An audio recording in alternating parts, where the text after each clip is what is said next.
داسې مې تر غوږو شوي چې د بابا ګلونه غورځولو. توبه توبه توبه، الله مې د ایمان ته خیر کړي. د هسپتال نه به یې کله راولئ؟ بس خورې دوا کوه. اوس راته ناصر ټلیفون کړو، وایي مورې راشه چې ډاکټر دې په سمه خبره پوهېږي. خورې خفه نه شي، تا مې ګور په سر ګرځوله، بیخي به ته د غږ وږ نه کولو.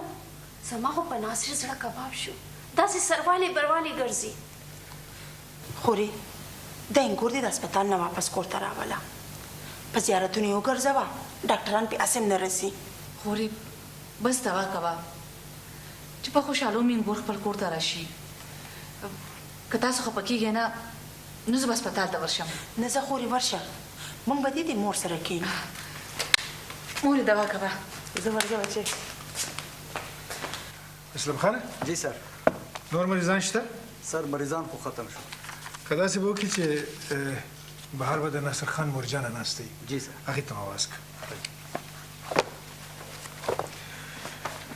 ناصر خانو دا قسمه دورې چې کوم دي دا په هغه انسان باندې راځي کوم چې د حالاتو نه تنګ وي.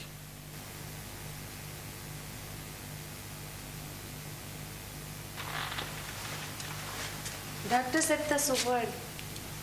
ښه زه بالکل نه پوهېږم چې زه څه وکړم.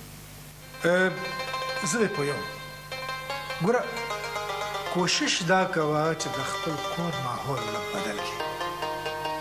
د مشرانو ډېر عزت کوه، خو هغوی په دې خبرې باندې لږ کنوینس کا، لږ یې پوه کړه چې اخر دا کشران څه قسمه ماحول غواړي.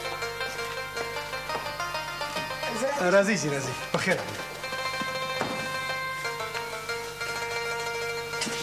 ما اول ځل داسې خواښې کتلې ده چې هغه د خپل انګور په ناجوړه کېدو باندې دومره خفه کېږي. الله دې عزت وکړه ډاکټر صاحب، هغه زما انګور نه زما لور ده، خو دا راته ووایې چې کور ته یې کله بوتلی شو. اوس یې بوځه.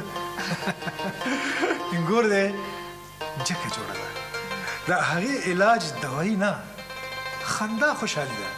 هسې م ګوره انګور چې کوم وي که نه هغه لکه د لور په شان، هره خبره ورسره کوه، هره ګیله ترې کوه، خو غوسه به نه کوې، ولې چې غوسه ستا انګور دپاره او تا دپاره هم ښه نه ده.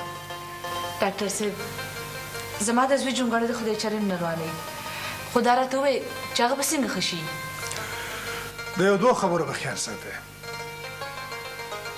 یو خو دا څنګه چې ما ویل چې کور کې به د غوسې او جنګ و جدل ماحول نه وي. بل دا چې خدای مکه دا قسمه دوره راشي نو پینک مه کریټ کوئ، ټول کې مه چاپېره کېږئ. یو کس نیم ورته ډېر وي، دا لاسونه مګل او اوازونه پې کول دا شی ټیک نه دی. باقي به الله خیر کړي. تاسو اوس ورتلی شئ شومات. ډېره مهرباني ډاکټر صاحب. اوکې جي، الله پامان، الله پامان.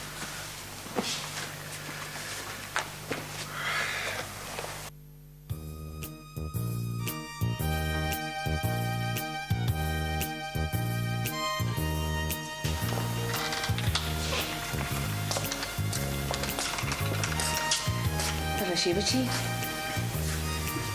راځه بچي چې ځو. چېرته؟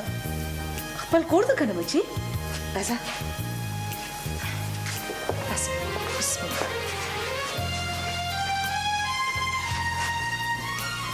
پکه نه.